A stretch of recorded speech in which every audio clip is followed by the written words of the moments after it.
wabarakatuh. Waalaikumsalam warahmatullahi wabarakatuh. Alhamdulillah, nahmaduhu wa nasta'inuhu wa nastaghfiruh wa na'udzu billahi min syururi anfusina wa sayyiati a'malina may yahdihillahu fala mudhillalah wa may yudlil fala hadiyalah. Asyhadu an la ilaha illallah wahdahu la syarikalah wa asyhadu anna Muhammadan abduhu wa rasuluh. Ya ayyuhalladzina amanu ittaqullaha haqqa tuqatih wa la tamutunna illa wa antum muslimun.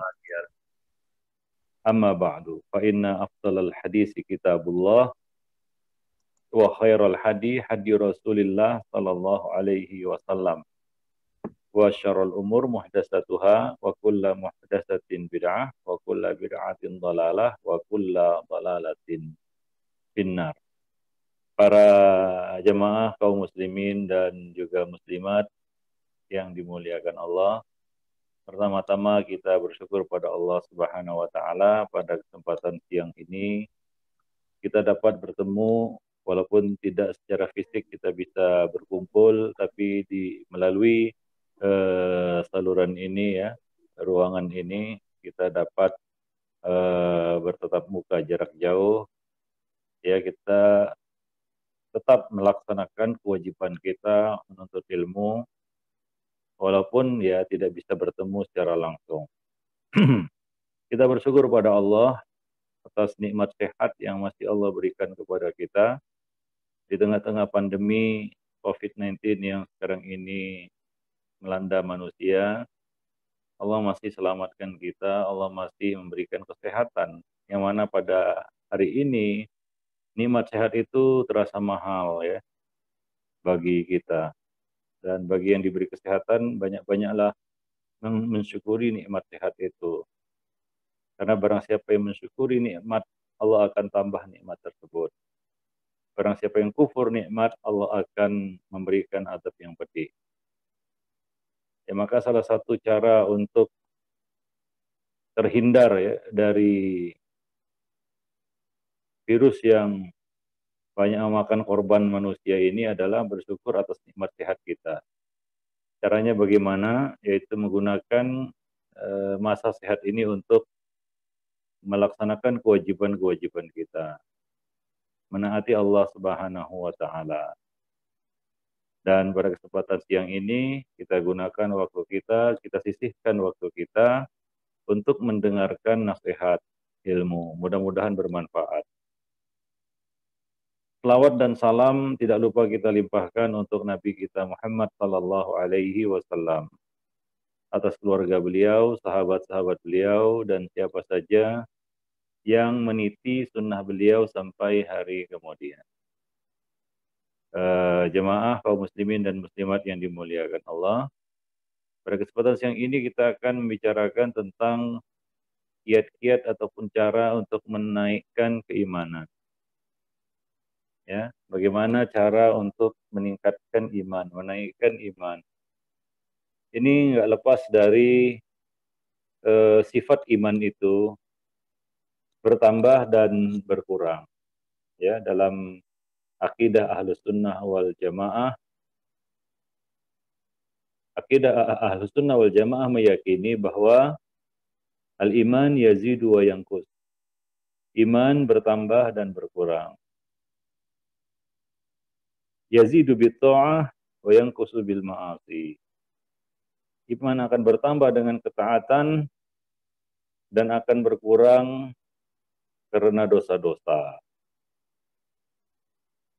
Jadi iman itu berfluktuasi, naik turun tiap hari. Ya, cuma ada yang bisa merasakan naik turunnya iman, ada yang tidak. Mungkin sudah mati rasa ya, sense-nya, sehingga dia tidak merasakan kapan iman itu naik, kapan iman itu turun. Kehilangan indera untuk bisa merasakan naik turunnya iman itu lebih berbahaya daripada kehilangan indera perasa ataupun penciuman. Hari ini kan orang sudah khawatir kalau kehilangan indera penciuman ya. Tapi kalau indera untuk bisa mendeteksi naik turunnya iman itu hilang, kita mungkin tidak merasa khawatir. Sehingga seolah-olah Kita tidak perlu melakukan ketaatan untuk menaikkan iman. Kita tidak merasa perlu melakukan ketaatan untuk menaikkan iman. Dan kita tidak pernah khawatir dan takut melakukan dosa karena akan menyebabkan iman kita turun. Ya, kita tidak takut iman itu turun karena dosa. Dan kita juga tidak berhasrat untuk menaikkan iman dengan ketaatan. Itu kalau indera untuk mendeteksi naik turunnya iman itu sudah tidak ada. Orang ini mati rasa, orang seperti itu akan mati rasa. Dan sebenarnya dia adalah mayat-mayat berjalan. Seperti zombie yang tidak merasakan lagi naik turunnya iman, dan itu sangat berbahaya. Mending orang yang bisa merasakan turunnya iman, ya, dia merasa iman saya sedang turun karena dengan itu ada secercah harapan untuk menaikkan imannya. Dia akan tergerak, kalau begitu ada satu waktu kelak dia akan berusaha untuk menaikkan imannya lagi. Tapi kalau sudah tidak ada rasa lagi, nggak tahu iman itu turun atau naik, nah ini sangat berbahaya. Jadi perlu kita ketahui bahwasanya iman itu naik dan turun, bertambah dan berkurang. Ya. Dan ada satu rumus dalam bab ini, dalam bab iman. Catat baik-baik rumus ini, mudah-mudahan bermanfaat. Apa rumusnya? Iman itu pasti turun, belum tentu naik. Itu, catat itu. Kepada para jemaah hadirin dan hadirat sekalian. Catat itu, iman sudah pasti turunnya, belum tentu naik.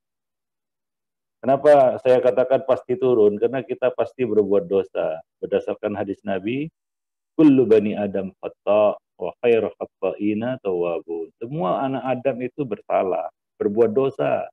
Dan sebaik-baik orang yang berbuat salah adalah yang bertaubat. Berbuat dosa pasti, bertaubat belum tentu. Tidak semua orang bertaubat. Tapi semua orang berbuat dosa. Makanya kita katakan tadi rumusnya, iman itu sudah pasti turun. Pasti. Nggak mungkin naik terus nggak turun-turun. Para sahabat-sahabat Nabi saja merasakan turunnya iman. Cuma standarnya berbeda, itu aja. Apalagi kita. Ya, kita kadang-kadang banyak berbuat dosa, kita lupa bertaubat. Kita melupakan dosa-dosa kita. Dan kita terus berbuat dosa dari waktu ke waktu, dari masa ke masa. Nah, ini bab iman yang perlu kita pahami dengan benar, ya.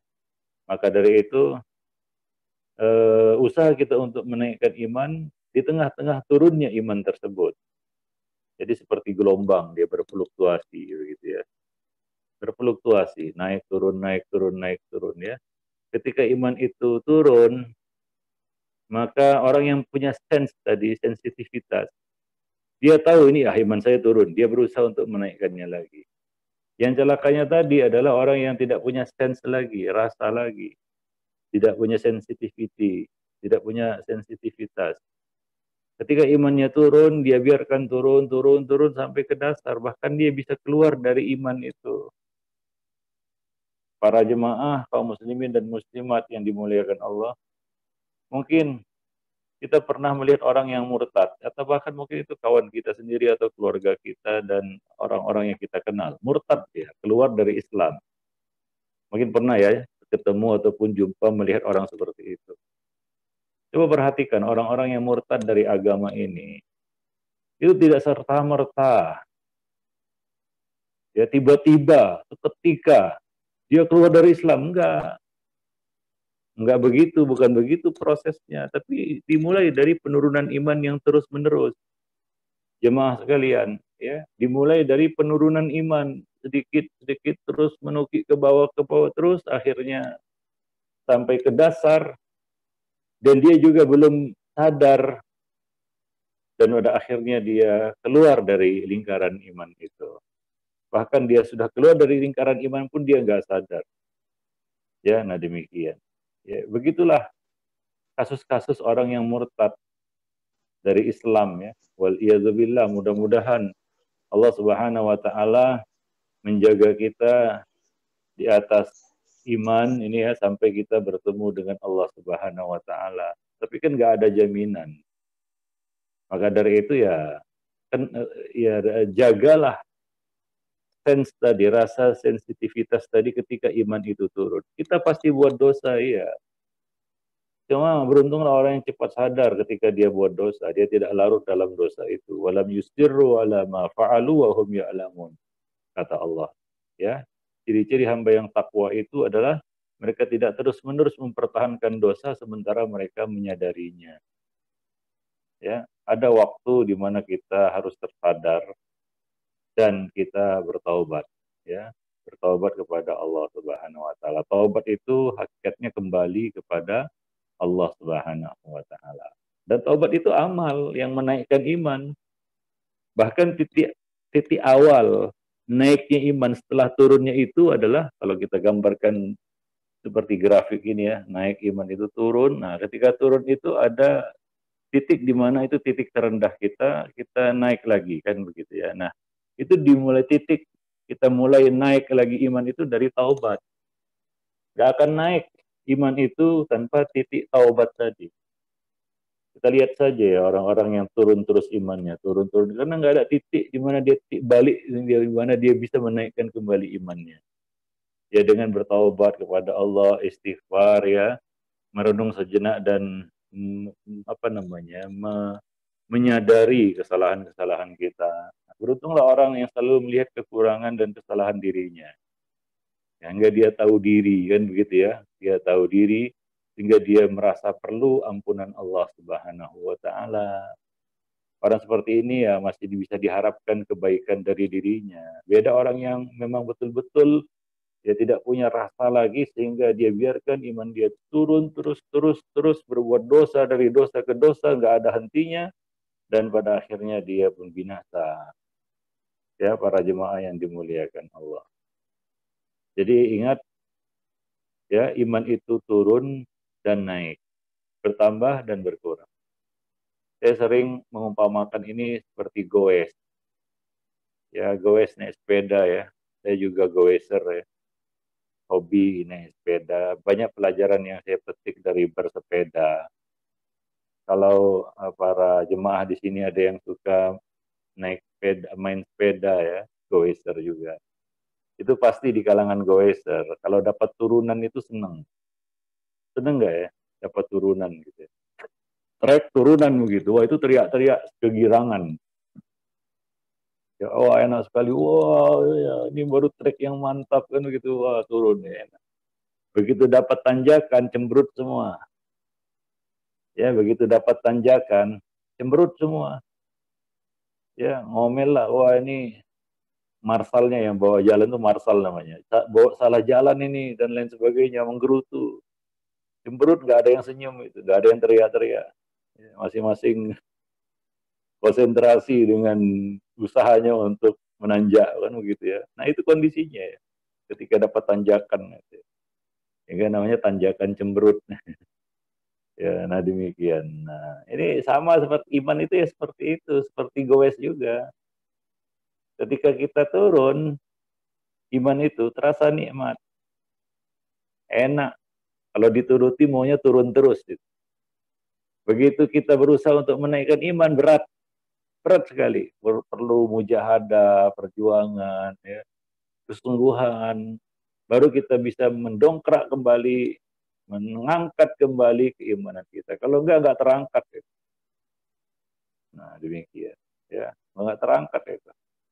Maka tipsnya ya, kalau kita tahu ingin sepeda ya, kita contohkan itu dengan goes. Kalau kita dapat turunan, ingat di depan pasti ada tanjakan. Kalau mau nanjak, kalau enggak ya sudah evakuasi, kan begitu ya. Nah demikian ya. Nah, bagaimana supaya nanjaknya enggak berat, turunnya landai saja. Ya kita merasa turun iman itu, tapi kita harus sadar gitu. Wah ini turunan ini, turun ini.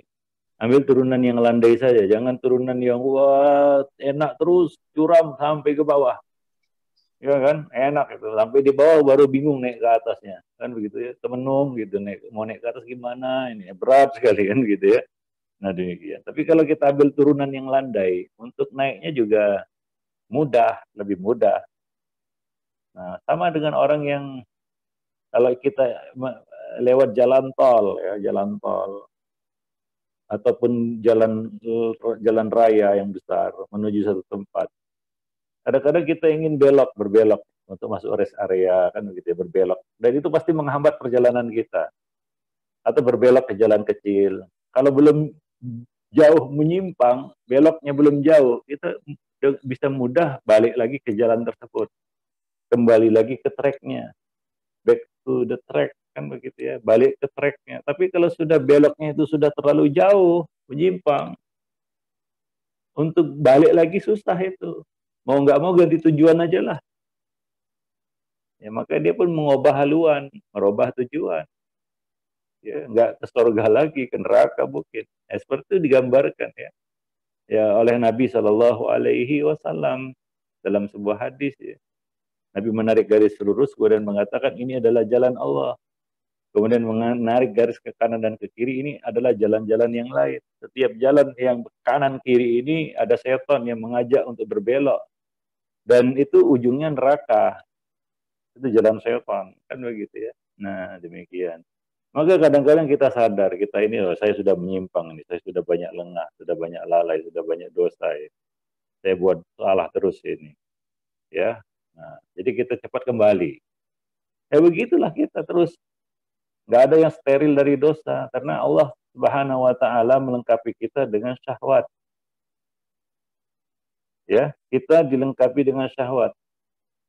Dan celakanya neraka itu, ya, syahwat yang ada pada kita itu selalu mendorong kita kepada keburukan. Allah mengatakan wa innan nafsal ammaratun bisu. Sesungguhnya hawa nafsu itu selalu menggiring manusia kepada keburukan. Tapi ya mau bagaimana pula? Apa boleh dikata kata orang. Ya kita ini hadir ke dunia juga dengan hawa nafsu. Tanpa hawa nafsu manusia nggak bisa berkembang biak. Bagaimana berkembang biak? Ya kita perlu nafsu itu. Ya kita hadir ke dunia juga dengan hawa nafsu kan begitu ya. Nah jadi ya seperti kata Nabi, ya rumusnya adalah jalan surga pasti bertentangan dengan hawa nafsu. Jalan neraka pasti sesuai dengan hawa nafsu. Ini berdasarkan hadis Nabi, huffatil jannatu bil makarih wa huffatin naru bisyahwat. Surga itu dipagari dengan perkara yang dibenci oleh hawa nafsu. Sementara neraka itu dikelilingi, dipagari dengan perkara yang disukai oleh hawa nafsu. Nah, demikian ya. Jadi itu yang mendorong kita kepada keburukan ya.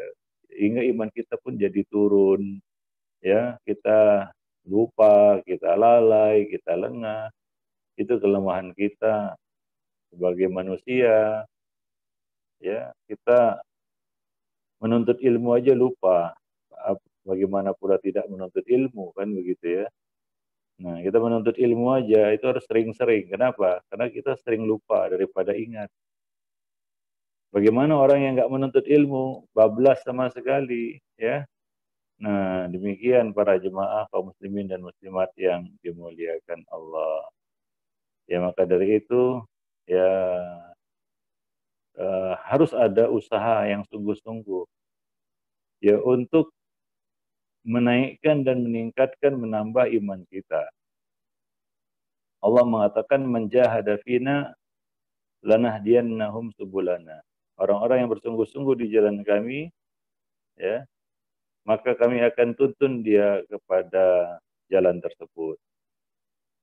Alladzina jahadu fina lanahdiyannahum subulana. Nah demikian. Wa innallaha lama'al muhsinin. Allah bersama orang-orang yang berbuat baik. Para jemaah yang dimuliakan Allah. Oleh karena itu ya tentunya kita melakukan usaha ikhtiar. Bagaimana kita menaikkan iman kita. Yang pertama adalah jangan putus hubungan dengan Allah Subhanahu wa taala. Itu kuncinya. Bagaimana kita berhubungan dengan Allah, yaitu dengan sholat dan doa.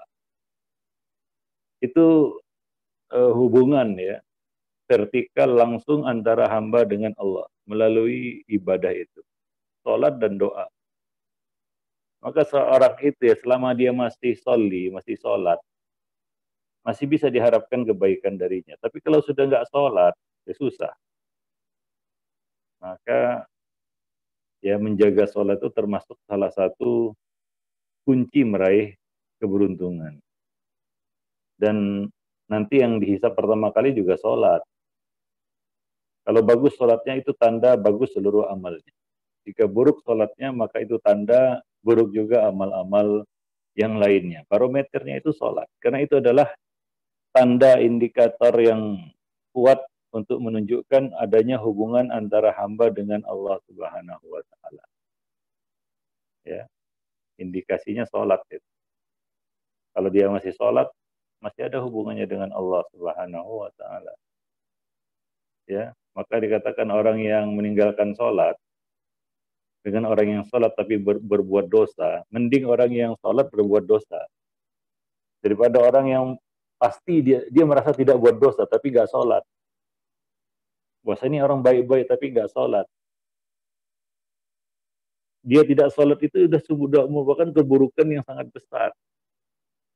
Nabi mengatakan al-ahdu bainana wa bainal asyirki wal kufri tarkus sholat. Pemisah antara iman seseorang dengan kekufuran adalah sholat. Ya. Nah, jadi selama seorang itu menjaga sholatnya masih bisa diharapkan kebaikan. Tapi kalau sudah nggak sholat, ya sudahlah. Maka banyak perintah di dalam Al-Quran untuk mengerjakan sholat. Aqimus sholat, banyak sekali. Ya, nah, salah satu menjaga agama adalah menjaga sholat. Qad aflahal mu'minun, orang-orang beriman, alladzina hum an sholatihim yuhafizun. Orang-orang yang menjaga sholatnya. Orang-orang yang menjaga sholatnya. Ya, nah maka dalam seruan sholat itu, hayya ala al-falah. Marilah menuju kepada kemenangan. Itu sebagai sinonim dari hayya ala sholah. Marilah mengerjakan sholat. Mengerjakan sholat itu artinya dari azan itu ya. Kalau kita dengar azan tiap hari, hayya ala sholah, hayya ala falah. Itu artinya sebenarnya kalau kita dalami betul makna azan itu.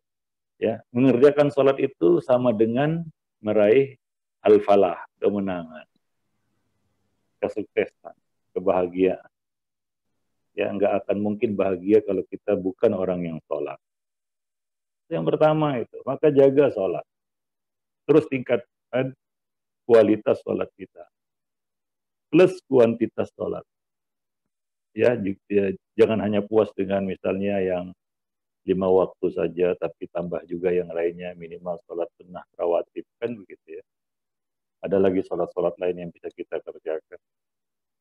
Ya, maka seorang hamba itu, kata Nabi, dia merasa nyaman, tentram, damai dengan sholat. Apa kata Nabi kepada Bilal? Ya Bilal, arihna bis salat. Wahai Bilal, tegarkanlah jiwa-jiwa kami ini dengan sholat. Artinya kumandangkan iqamat, kita akan sholat. Karena itu rehat bagi jiwa. Ya, ketenangan, kedamaian, ketentraman, kesehatan, ya, dan gizi bagi jiwa kita, sholat itu. Maka seorang hamba itu ketika mengerjakan sholat jangan merasa berat. Aduh berat kali saya sholat. Padahal 5 waktu itu. Kalau 5 waktu aja berat gimana sholat sunnahnya, kan begitu ya. Nah, jadi ya jaga sholat. Ya, jaga sholat kalau kita ingin ya tetap memiliki hubungan yang baik dengan Allah Subhanahu wa taala. Ya. Apa kata Allah dalam Al-Qur'an, wa innaha lakabiratun illa 'alal khashiyin. Ista'inu bis sabri was shalah. Mintalah bantuan kepada Allah dengan 2 hal. Sabar dan salat. Wa innaha lakabiratun illa 'alal khashiyin. Dan itu sangat berat kecuali bagi orang-orang yang khusyuk. Khusyuk di sini ya fokus. Dalam hidup ini perlu fokus ya. Kalau nggak fokus entah apa yang kita cari dalam hidup ini. Kadang mau begini, kadang mau begitu, itu belum khusyuk, belum fokus. Tapi kalau sudah fokus kita, fokus akhirat misalnya, ya, maka kita bisa maksimal sabarnya dan sholatnya. Kita bisa menjadi lebih sabar, karena untuk meraih surga itu harus dengan kesabaran. Dan kita juga bisa mengerjakan sholat dengan baik, ya, dengan khusyuk tadi, ya, wallahu alam. Jadi sholat itu adalah tanda baiknya hubungan hamba dengan Rabb-nya, penciptanya. Kemudian doa, ya, supaya kita tetap punya hubungan dengan Rabb kita. Jangan lupakan ibadah yang namanya doa. Doa ini adalah bukti ketergantungan seorang hamba dengan penciptanya. Bahwa dia perlu kepada Allah, tandanya adalah dia berdoa. Kalau dia tidak mau berdoa, dia berarti dia tidak merasa perlu dengan Allah. Kalau orang itu tidak merasa perlu dengan Allah, artinya kan dia bisa sendiri, bisa hidup sendiri tanpa bantuan Allah. Silakan dia hidup sendiri. Kalau dia merasa mampu, ya. Makanya Allah mencela orang-orang yang nggak mau berdoa kepadanya.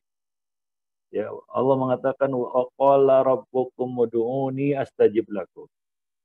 Dan Rabb kamu berkata, berdoalah kepadaku, niscaya aku akan kabulkan untukmu. Innal ladzina yastakbiruna an ibadati sayadkhuluna jahannama dakhirin. Orang-orang yang menyombongkan diri dari beribadah kepadaku, maksudnya dari berdoa kepadaku, dia tidak mau doa, bagaimana? Dia akan masuk neraka dalam keadaan hina. Ya, maka sisihkanlah momen kita bermunajat, ya. Waktu kita bermunajat kepada Allah Subhanahu wa taala. Waktu yang paling baik itu waktu sahur, ya. Yaitu di sepertiga akhir malam, menjelang subuh. Itu waktu yang paling baik untuk berdoa kepada Allah Subhanahu wa taala, ya. Wabil asharihum yastaghfirun, dan pada waktu sahur mereka mohon ampun, berdoa minta kepada Allah ampunan. Nah, dan demikian, ya. Dan sebaik-baik doa adalah minta ampunan kepada Allah Subhanahu wa taala. Minta ampunan atau istighfar itu kan doa sebenarnya. Istighfar termasuk doa. Ya, apa yang kita minta dalam istighfar itu ampunan. Karena kita perlu ampunan Allah Subhanahu wa taala. Nah, demikian. Jadi jangan lupa, ya, membuka, tetap menjaga hubungan dengan Allah itu untuk menaikkan keimanan kita. Bagaimana hubungan dengan Allah, hablun minallah ini, yaitu dengan sholat dan doa. Ya, sholat dan doa. Kemudian berikutnya adalah untuk menaikkan keimanan kita perlu berkompetisi. Ya, mungkin antum sekolah dunia sudah expert, ya, bidang perhotelan atau apapun itu, antum di bidang perhotelan. Dunia perhotelan kalau tidak ada kompetisi, kira-kira mutunya gimana? Kalau misalnya di dunia perhotelan tidak ada kompetisi, apa semakin bagus kualitas atau semakin menurun atau stuck, minimal stuck, naik atau meningkat tidak mungkin. Iya, ketika tidak ada kompetisi, kecenderungannya kualitas manusia itu akan menurun. Ketika ada kompetisi, maka di sana ada kualitas.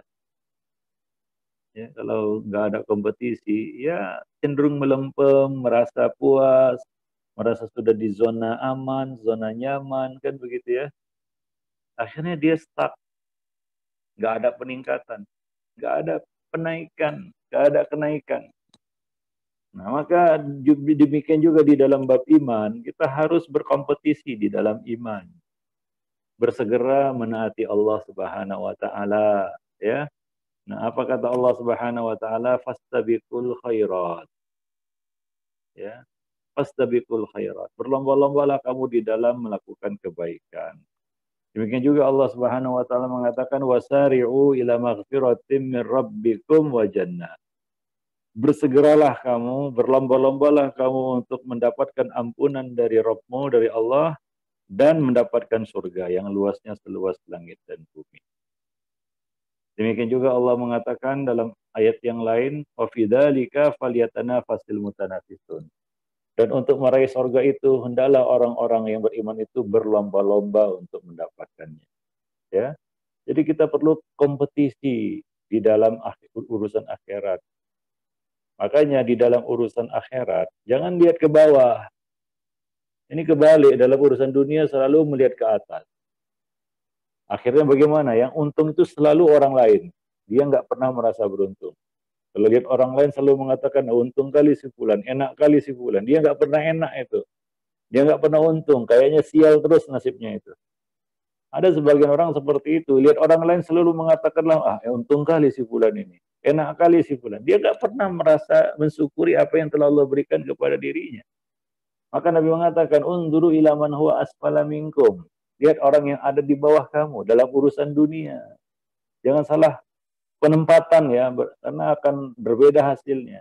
Dalam urusan akhirat, kita harus lihat orang yang berada di atas kita. Jangan lihat orang yang di bawah kita. Nanti kita merasa cepat puas. Wah, dan akan muncul perasaan lebih baik daripada orang lain. Ya, ngelihat orang yang nggak sholat, ya dia udah sholat 5 waktu, udah merasa hebat itu kan gitu ya. Nah, coba lihat orang yang lain yang di atas kita, jangan lihat orang yang bolong-bolong sholatnya, lihat orang yang rajin sholat sunnahnya. Nah itu baru benar. Sehingga dia mengatakan, wah saya masih kurang nih, si fulan bisa mengerjakan sholat-sholat sunnah. Saya cuma sholat 5 waktu saja, itu pun sudah susah payah kan begitu ya. Nah itu kalau dalam urusan akhirat, lihat orang yang di atas kita, jangan lihat orang yang di bawah kita. Jika muncul semangat untuk berkompetisi, berlomba-lomba di dalam kebaikan, dan itu yang diharapkan. Maka Al-Hasan Al-Basri berkata, jika ada orang yang mengajak kamu berlomba-lomba dalam urusan dunia, jangan ladeni. Ya, jangan diladeni. Kalau ada orang ya mau mengajak kita, kadang-kadang kan mancing-mancing kita untuk berkompetisi dalam urusan dunia, jangan ladeni. Jangan ikuti. Jangan tanggapi. Ya. Tapi kata Al-Hasan Al-Basri, ajak dia untuk berkompetisi dalam urusan akhirat. Ya, jangan ladeni ya ajakannya untuk berkompetisi dalam urusan dunia, tapi ajaklah dia untuk berlomba-lomba dalam urusan akhirat. Gak usah hitung-hitung dunia lah. Dulu ada orang yang terkaya sedunia namanya Qarun. Orang-orang yang di dalam hatinya condong kepada dunia, ketika melihat Qarun ini berangan-angan bisa seperti Qarun itu. Karena Qarun itu dianggap orang yang paling beruntung. Tapi orang-orang yang berilmu mengatakan kepada orang-orang yang terpedaya dengan Qarun ini, celaka kalian. Apa yang ada di sisi Allah itu lebih baik. Ya. Nah, begitulah. Akhirnya bagaimana? Qarun ini tenggelamkan bersama harta benda. Itulah dunia yang bisa hilang dalam sekejap. Tapi kalau kita mengejar akhirat, dan akhirat itu dalam genggaman kita, itu tidak akan hilang. Thawabullah khair. Balasan Allah itu lebih baik. Wal akhiratu khairun wa abqa. Akhirat itu lebih baik dan lebih kekal. Ya, nah demikian. Ya cuma kan nggak nampak sekarang memang. Itulah iman. Ya, kita percaya bahwasanya ada balasan dari kebaikan-kebaikan yang kita lakukan. Nah demikian para pemirsa dan para pendengar, kaum muslimin dan muslimat, para jemaah yang dimuliakan Allah. Ya. Nah, jadi pupuklah semangat berkompetisi dalam urusan akhirat. Jika iman ketaatan kita pun makin lama makin meningkat karena ada kompetisi, ada kualitas. Kalau nggak ada kompetisi, nggak ada kualitas, nggak akan naik kuantitas juga. Cenderung stuck, bahkan makin nurun.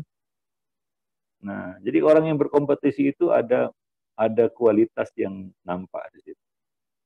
Ya, sholat, kita lihat sholat orang yang lebih baik dari kita. Kita pun semangat untuk memperbaiki cara sholat kita. Ya, ilmu misalnya. Wah, si fulan dapat ilmu lebih dan pemahaman yang lebih. Maka dia pun berlomba-lomba supaya bisa mencapai kedudukan si fulan di dalam kebaikan. Maka dikatakan tidak ada hasad kecuali 2 orang. Ya. Artinya kepada 2 orang ini, kalau kita ingin seperti mereka itu bukan hasad. Yang pertama adalah orang yang diberi harta kemudian dia menginfakkannya siang dan malam. Yang kedua orang yang diberi ilmu kemudian dia mengajarkannya siang dan malam. Nah, kita patut hasad kepada orang seperti itu. Artinya kita punya semangat untuk berlomba supaya bisa menjadi seperti mereka. Ya, nah demikian. Maka Nabi berkata, badiru bil a'mal fitanan qaqita'il lailil mudlim. Bersegeralah mengerjakan amal-amal saleh sebelum datang fitnah-fitnah seperti potongan malam yang kelam. Ujian dari Allah Subhanahu wa taala. Segera beramal. Ya, segera beramal. Yaitu berlomba-lomba, bersegera melakukan kebaikan-kebaikan. Nah, ini salah satu cara untuk meningkatkan iman. Supaya kita tidak cepat merasa puas, ya, merasa berada di comfort zone, zona nyaman. Ya, sudahlah, apalagi yang kurang kan begitu ya. Padahal banyak yang kurang. Itu kan kita bisa lengah, lalai, para jemaah yang dimuliakan. Dan itu yang diinginkan oleh syaitan. Dia mengincar kelemahan-kelemahan kita. Yaitu di titik ataupun waktu, momen di mana kita lengah. Para jemaah yang dimuliakan. Itu yang kedua ya. Yaitu pupuk semangat berkompetisi di dalam kebaikan. Setelah yang pertama tadi ya. Tetap jaga hubungan dengan Allah Subhanahu wa taala dengan salat dan doa. Kemudian yang ketiga, coba terus perbaharui keikhlasan. Ya, keikhlasan kita di dalam beramal. Karena banyak orang yang labil amalnya, kadang dia kerjakan, kadang dia tinggalkan, bahkan dia tinggalkan sama sekali. Ini faktornya adalah kadar keikhlasan yang tipis, yang rendah, bahkan mungkin ketiadaan ikhlas. Orang yang amalnya ria pasti nggak bertahan lama. Begitu dapat celaan orang, begitu tidak diapresiasi orang, tidak dilirik orang, tidak dibicarakan orang, tidak viral, ya, tidak trending topik, kan begitu ya. Sudahlah, malas dia, ya. Maka coba lihat orang-orang yang ada noda pada keikhlasannya. Kalau amal itu tidak besar gaungnya, dia nggak semangat. Kalau besar gaungnya, gemanya, wah dia semangat itu. Maka yang membuat kita tahan di dalam amal itu ya, amal itu punya durability-nya, ya, ada durabilitas amal itu ya. Ya, dan si pengamal juga punya endurance, ketahanan di dalam beramal karena punya ikhlas. Coba perhatikan, kalau keikhlasan kita kurang, semangat amal kita juga melemah, melempem. Ya, tinggal tunggu ada orang yang celah saja. Bahkan nggak ada yang celah, hanya sekedar orang tidak mengapresiasi atau tidak peduli dengan kebaikan yang sudah dia kerjakan, dia nggak semangat. Nggak dapat apa-apa ini, kan begitu ya. Maka dia tinggalkan amal itu. Maka ikhlaslah dan berusaha untuk terus mengasah dan mempertajam keikhlasan kita, meningkatkan keikhlasan kita. Karena dengan ikhlas tadi kita bisa mempertahankan amal. Ya, bisa mempertahankan amal karena tujuannya ikhlas. Karena kalau kita ikhlas itu tidak mengejar banyak-banyakan amal, tidak.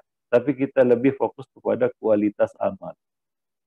Maka Nabi mengatakan ahabul a'mali ilallah adwamuha wa in qalla. Amal yang paling disukai Allah adalah yang dawam, terus-menerus, bertahan lama. Yang punya durabilitas tinggi. Ya. Walaupun sedikit. Walaupun sedikit. Ini mobil nggak kenceng ya, agak-agak lemot. Cuma durabilitasnya tahan lama. Yang lainnya sudah dikandangkan, dia masih jalan. Nah, ini yang lebih disukai kan.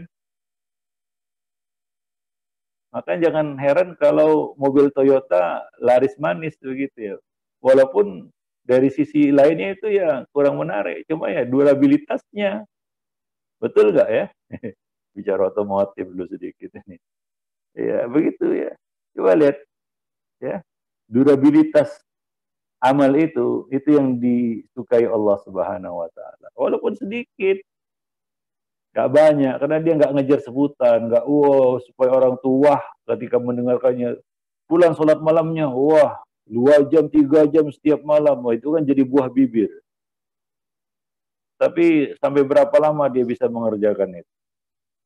Paling sebulan, 2 bulan, 3 bulan. Habis itu ya selesai. Tapi si fulan yang lainnya, dia nggak ngejar sebutan itu ya, catatan itu, rekod itu. Dia nggak peduli itu. Dia ingin amalnya bertahan lama. Walaupun dia kerjakan sedikit, kan nggak jadi sebutan orang juga. Ah, cuma 1 rakaat 1 malam. Ya, cuma 1 rakaat setiap malam. Apa hebatnya kan gitu ya. Cuma itu bertahan 30, 40, 50 tahun. Ya, itu lebih bagus, lebih sukai Allah daripada amal sebulan, apa namanya, mungkin 2-3 jam, 11 rakaat sampai 2-3 jam, panjang-panjang kayak 7 jam. Tapi cuma bertahan 1 bulan. Maka ini kembali kepada keikhlasan ya. Jangan ngejar sebutan dari amal. Ya, jangan mengharapkan apresiasi, pujian, sanjungan, atau orang-orang membicarakan amal kita. Apalagi zaman sekarang, zaman medsos ya, media sosial. Semua amal kan dipertontonkan, dipamerkan. Kalau ada yang komen, kalau nggak ada yang komen, waduh, patah semangat dia. Ya, nah demikian. Tinggalkanlah kebiasaan seperti itu dan berusaha untuk ya kita katakan meningkatkan kualitas keikhlasan kita. Semakin ikhlas, amal itu tandanya adalah dia bertahan lama. Dia awet, punya durabilitas yang tinggi. Bertahan amal itu. Dan kita juga punya endurance untuk mengerjakan amal tersebut. Ketahanan. Kenapa? Karena kita merasa tidak berat mengerjakannya, senang mengerjakannya, suka mengerjakannya. Ya. Nah demikian. Dan itu untuk menjaga terus kita berada di atas amal soleh. Ya. Para jemaah yang dimuliakan Allah. Itu yang ketiga. Yang keempat. Dalam kesempatan yang ini nih yang mungkin yang terakhir ya, sebelum kita buka kesempatan untuk tanya jawab. Ya. Yang keempat adalah terus berada di jalur ilmu. Ya. Berada di jalur ta'lim wa ta'allum. Belajar ilmu dan mengajarkannya. Orang yang tetap berada di jalur ilmu, baik itu dia menuntut ilmu dan mengajarkannya, ya, itu diharapkan dia bisa menjaga tren positif keimanannya. Karena kita merasa ketika kita jauh dari majelis ilmu, iman kita turun gitu. Ya, absen berbulan-bulan menuntut ilmu, itu kita rasakan penurunan iman. Ada yang hilang dari jiwa kita. Itu kalau kita punya sense tadi ya. Beda kalau tidak punya sense lagi, sensitivity. Imannya turun, dia nggak peduli begitu ya. Berbulan-bulan dia absen dari menuntut ilmu, dia nggak merasa ada yang kurang, nggak ada yang hilang. Ya biasa aja. Dan tanpa terasa dia udah menukik turun imannya itu. Dengan apa kita mengecas kembali jiwa kita kalau bukan dengan ilmu? Seperti yang kita lakukan hari ini ya, siang ini. Kita mendengarkan nasihat, ya macam tercharge kembali iman kita. Nah demikianlah ya, tetap berada di atas jalur ilmu. Baik itu kita menuntut ilmu ataupun mengajarkan. Ya, itu cara kita untuk mempertahankan iman dan menaikkan iman itu. Dan kita juga merasa ketika kita berada di majelis ilmu, iman kita naik. Begitu keluar kita dari majelis ilmu, iman kita sudah mulai goyah. Dan itu yang dirasakan oleh para sahabat. Suatu ketika Hanzalah bertemu Abu Bakar As-Siddiq dan berkata kepada Abu Bakar As-Siddiq, nafaqo Hanzalah, nafaqo Hanzalah. Hanzalah telah jatuh dalam nifaq. Hanzalah telah jatuh dalam nifaq. Seru Hanzalah kepada Abu Bakar As-Siddiq. Maka Abu Bakar menegur dia dan berkata, wahai Hanzalah, apa yang kamu katakan? Kenapa kamu ini? Maka Hanzalah mengatakan, kenapa dia menceritakan, kenapa ia mengatakan dia telah jatuh dalam nifak, merasa khawatir jatuh dalam nifak.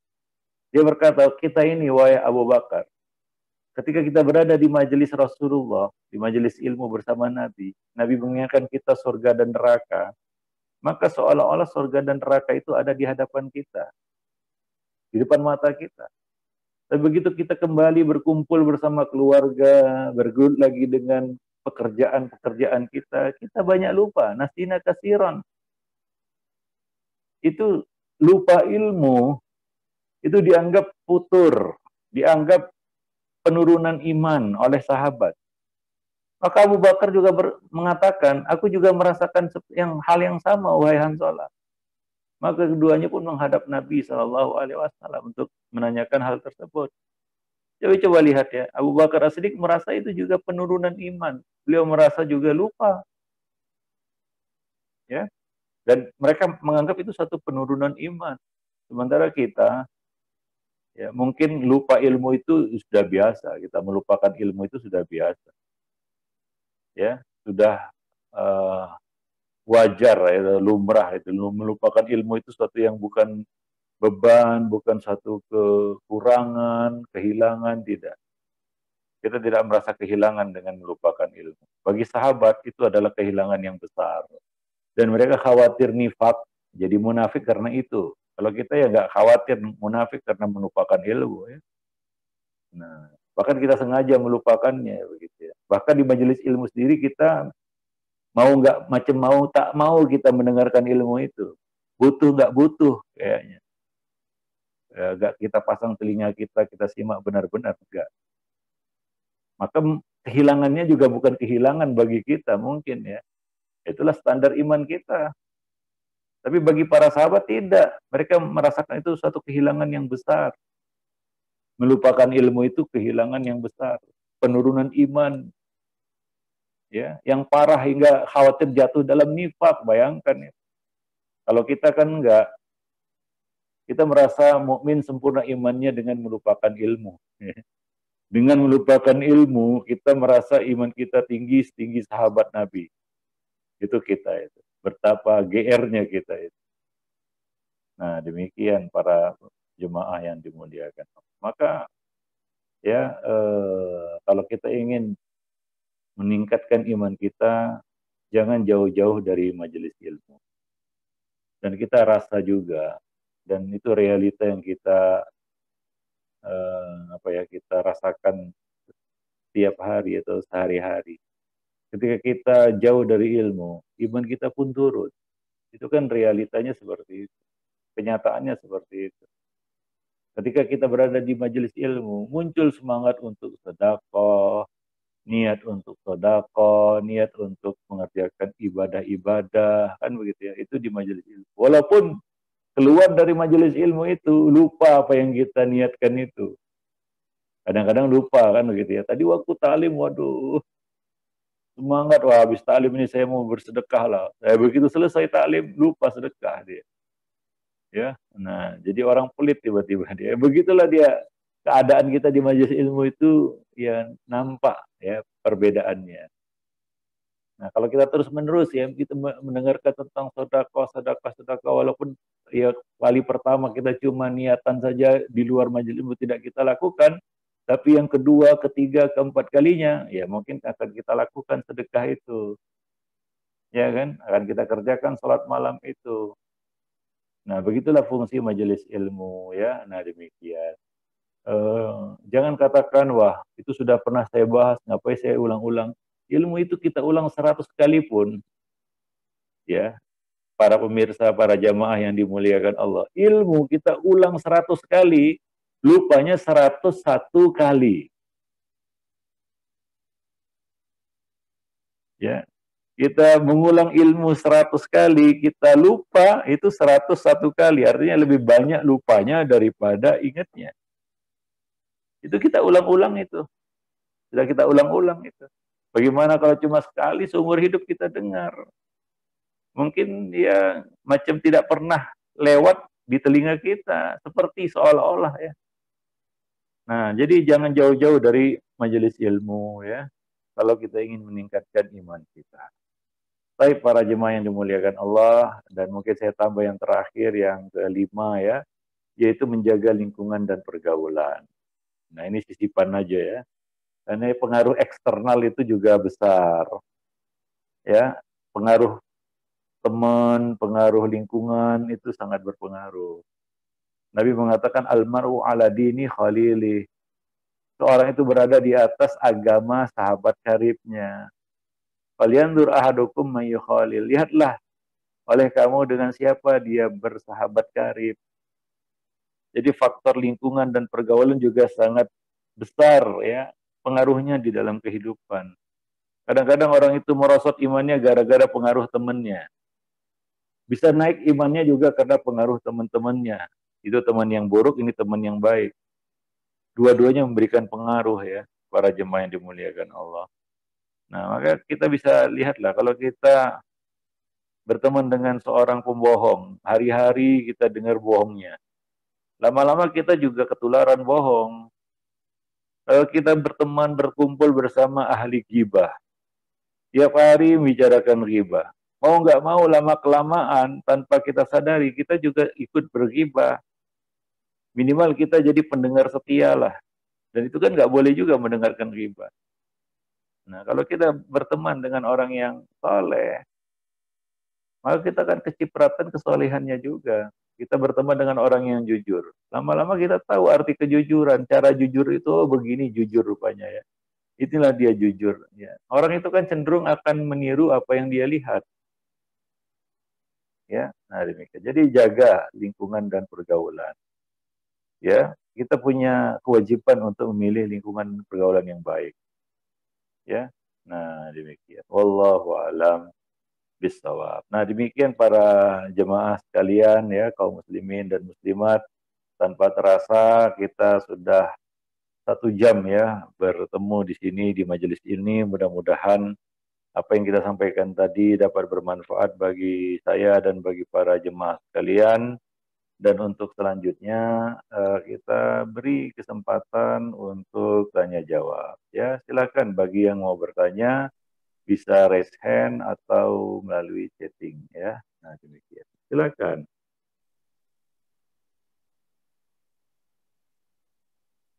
Ya. Teman-teman kalau ada yang ingin bertanya, langsung kepada Ustadz.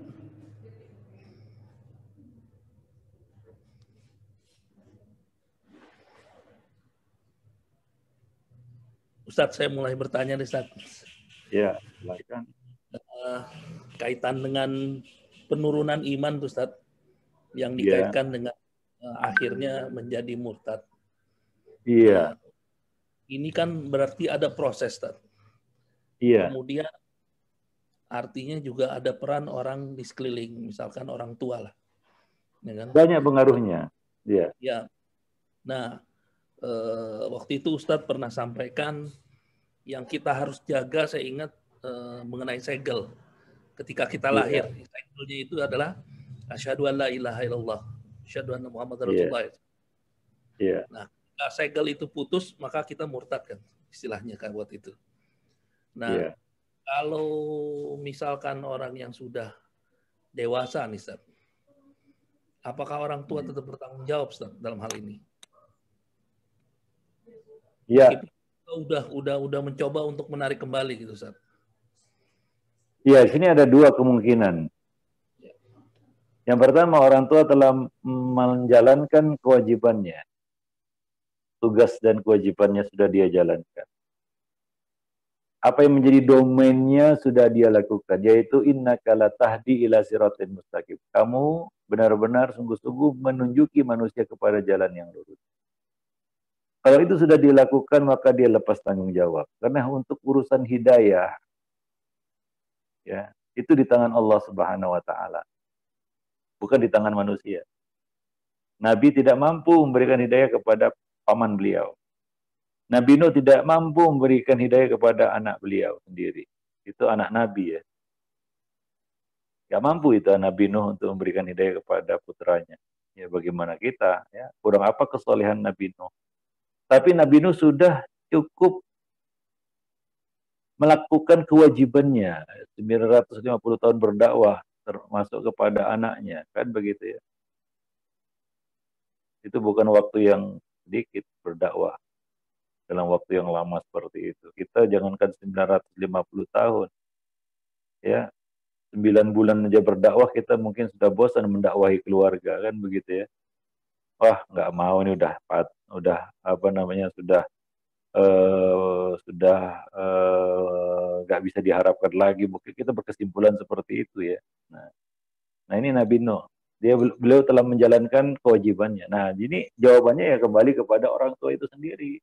Kalau orang tua itu telah menjalankan kewajibannya mendidik anak itu mulai dari lahir ya sampai dewasa, sampai anak itu mukallaf ya, itulah kewajibannya, itulah yang ada di dalam kuasanya. Lebih dari itu kan itu di luar kuasanya kan begitu ya. Nah demikian. Wallahu a'lam bishawab. Nah dan tentunya ya kita katakan seorang anak ya yang dijaga oleh orang tuanya dengan pendidikan yang baik dari kecil ya tentunya beda ya dengan anak yang ya memang nggak diberi pendidikan dari kecil. Maka dari itu ya ayah bunda itu perlu belajar menuntut ilmu tentang menjadi orang tua yang baik ya, bagaimana menjadi orang tua yang baik. Karena dalam rumah tangga kita nggak hanya dituntut untuk jadi suami yang sukses, sukses membahagiakan istri tidak. Tapi kita juga dituntut untuk menjadi orang tua yang sukses, ayah dan ibu yang sukses. Bukan hanya menjadi suami dan istri yang sukses. Para jemaah yang dimuliakan Allah. Nah demikian. Ya kalau itu di luar kuasa si orang tua ya itu urusannya dengan Allah Subhanahu wa taala. Tapi dia telah mengawal pendidikan anaknya sampai anak ini balik. Sampai anak ini cukup untuk bisa menjalani kehidupannya sendiri. Lebih dari itu hidayah Allah Subhanahu wa taala.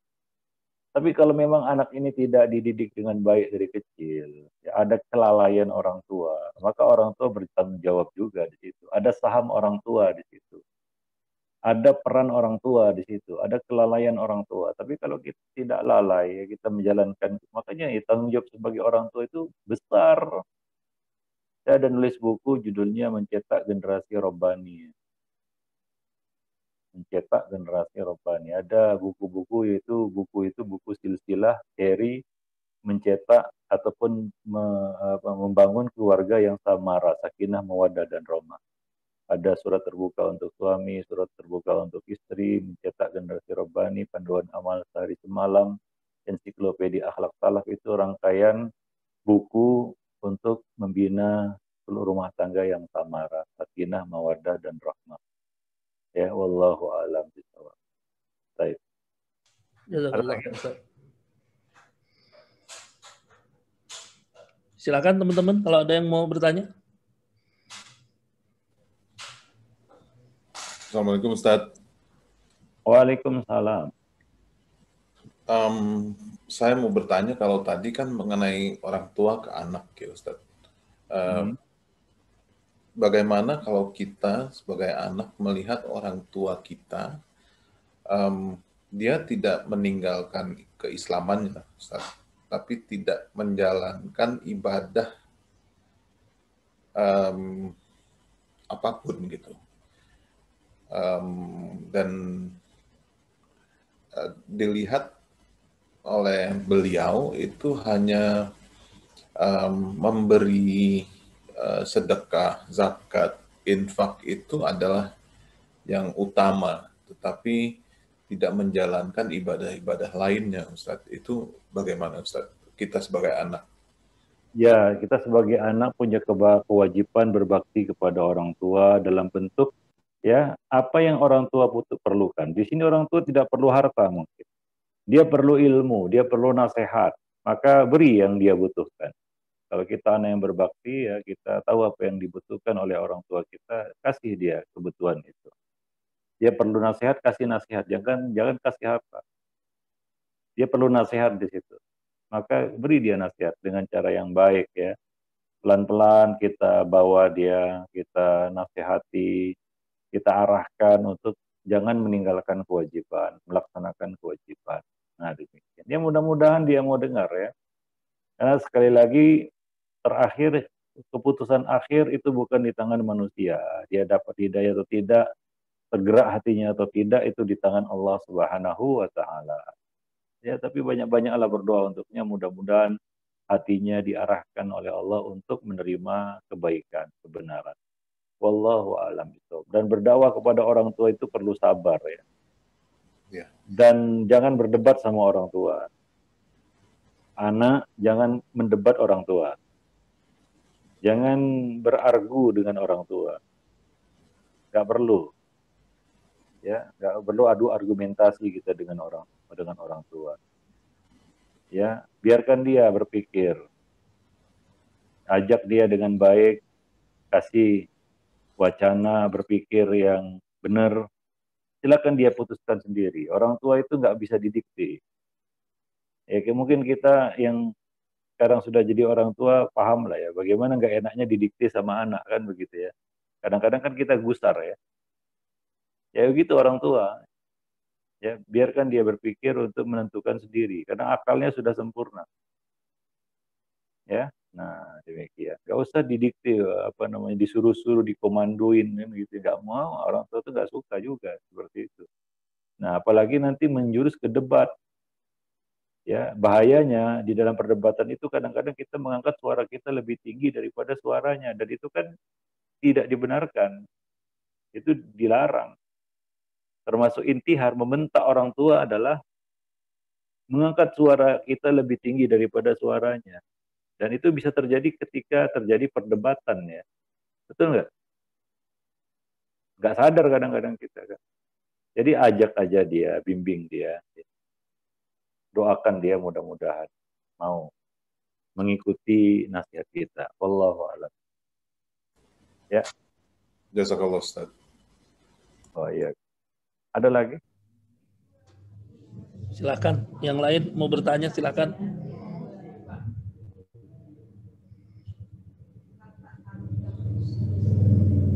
Satu lagi deh Ustaz. Kalau Ya, boleh. silakan. Um, Silakan. ini mengenai orang tua lagi nih Ustaz. Orang tua saya yang almarhum sudah tahun 2006. Ya. Anaknya sih 12 Ustaz. Jadi kalau yang ngedoain ya alhamdulillah banyak lah ya. Insya Allah semuanya dikasih doanya dikabulkan sama Allah. Tapi dalam kehidupan almarhum ini kita sering kita bicarakan dalam keluarga, almarhum juga sama Ustaz. Dia tidak ibadahnya itu nggak bagus lah Ustaz. Kecuali zakat, infak, sedekah itu nggak usah dibicarakan, itu pasti jalan. Tapi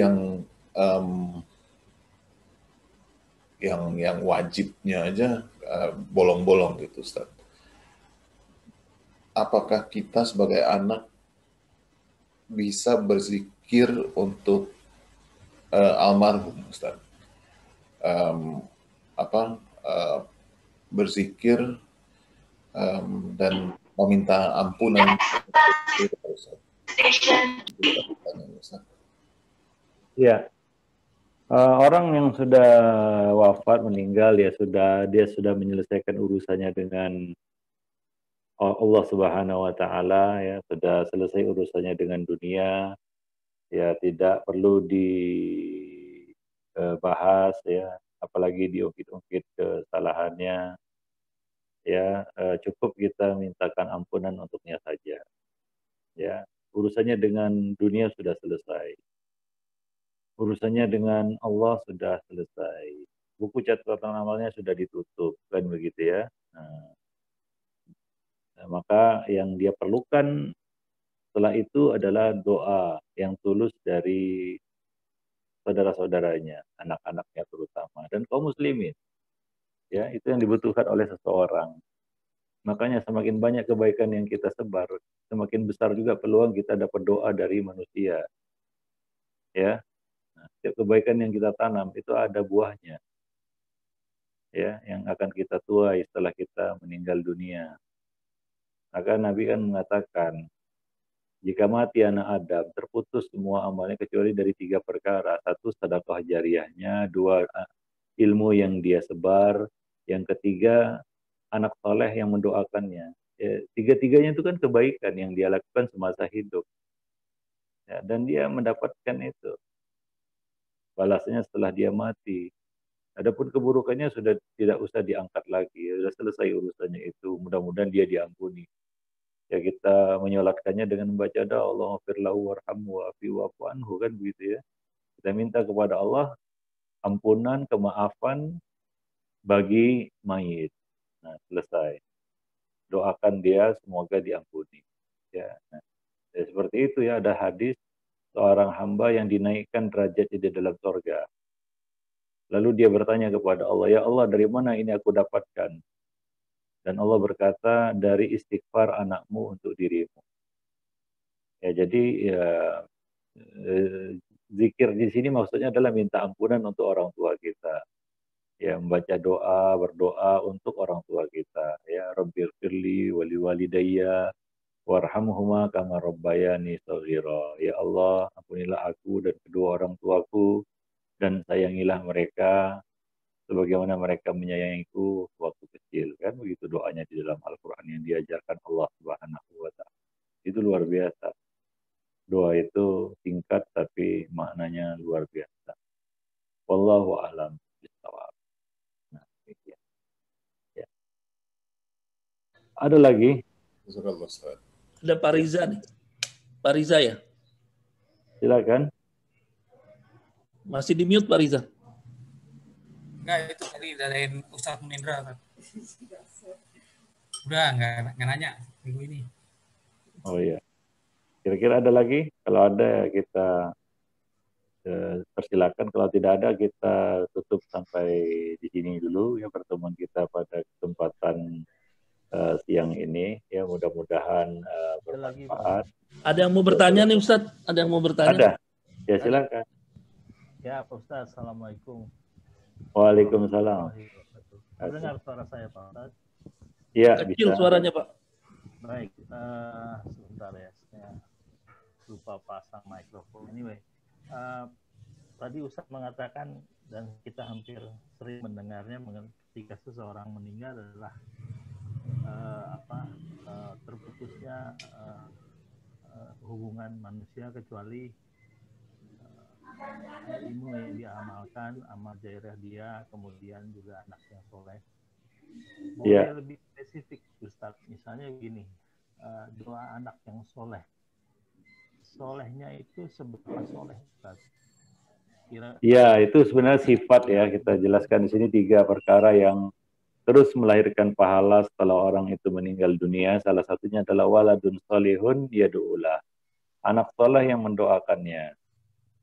Ya tentunya salah satu tanda kesolehan anak itu adalah dia ingat orang tua. Ya, dia ingat orang tuanya dan tergerak dirinya, hatinya untuk mendoakan orang tua. Dan tentunya ya, anak ini mau mendoakan orang tua karena ya memang selama hidupnya orang tua ini memang mendidik ya, memberikan kasih sayang, perhatian dan segalanya untuk anaknya. Kalau ada orang tua yang kejam sama anaknya, kira-kira mau nggak anaknya mendoakan orang tuanya? Kira-kira lah ya. Orang tua yang kejam sama anaknya, dia siksa anaknya, dia telantarkan anaknya, dia buang anaknya, ya, dia peras anaknya. Ada itu orang tua yang raja tega seperti itu. Kira-kira anak itu mau nggak doakan orang tuanya?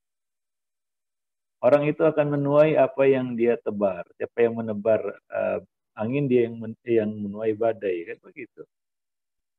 Artinya apa? Apa yang kita tanam itu yang kita petik. Ya, demikian juga di dalam kebaikan. Kalau kita mendidik anak kita dengan baik, kita berikan perhatian, kasih sayang, setelah kita nanti tidak ada, dia selalu ingat. Orang itu akan mengingat kebaikan. Untuk membalas kebaikan, dia akan ingat kebaikan. Kalau yang teringat dalam benaknya adalah kejahatan, justru anak ini akan melakukan kejahatan. Kita tahu di sana banyak anak-anak yang melakukan kejahatan karena kejahatan yang mereka terima dari waktu kecil dari orang tua.